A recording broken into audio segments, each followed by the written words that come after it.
سیدې پر راغلی وم چې تاسو سره میلاو شوم او دلته چې کوم حالات تیر شوي دي انشاءالله امن دی او خدای پاک په موږ رحم کړی او امن و امان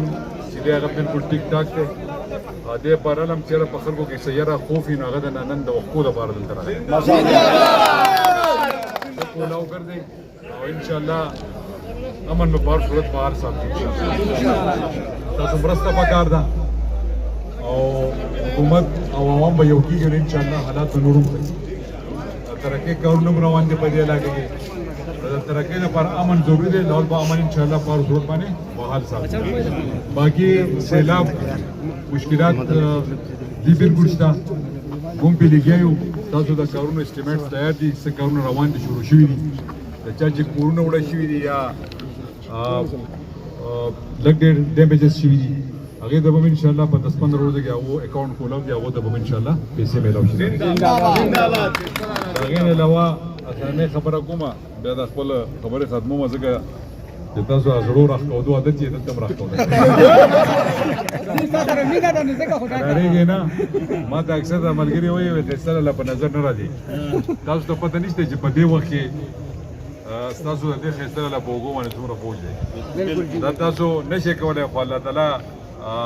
بس زه به ټاکلی وم د دې دپاره د دې سختۍ دپاره د دې بوج وړو دپاره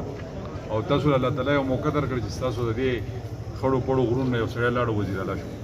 شو عوام ستاسو په ووټ باندې شو دا کریډټ هم تاسو دي ستاسو د مټې حلقې ته ځي سوات ته ځي بلکند ته ځي پوره خیبر پښتونخوا ته ځي ما نه چې څه کېږي ما مخکې هم کړي تاسو نه پټ پناه نشته او نوکرۍ هم بله ډېر خلکو ته میلاو شوي دي او یو مهرباني کوئ په یو کور کې دوه نوکرۍ نشي میلاوي ځکه چې خلک ډېر دی دا به ګزاره کوئ چې کم خلک پاتې دي چې هغه مخکې شي ځکه چې ما دلته یو څو ورکران ولیدل چې هغه ګیله ده چې هغه ما وکتل چې زما د 2010 کې هغه ملګري هغه هلکان دي چې خلکو پورې خندل او زما د ګاډي نه مخکې سلیپر یو بیټ جوړ کړی او هغه به زما د ګاډي نه مخکې روان و د هغه ټولو په پورې خندل بهرحال دا هغه هلکان دي دا پاتې دي انشاءالله دا به ډېر ژر ځای شي نور دلته کې ستاسو د ګوالرۍ چوکۍ ده د دې زه د تاڼې اعلان کوم ماشاءالله تاسو د سکول او د MP7 تیار دی د شیو ده په دې به انشاءالله کار شروع کوو تا نو داسې سکار پاتې نه دی چې په دې علاقه کې یو پاتې شي نور پوره د الله تعالی ذات ته انسان نه پوره کېږي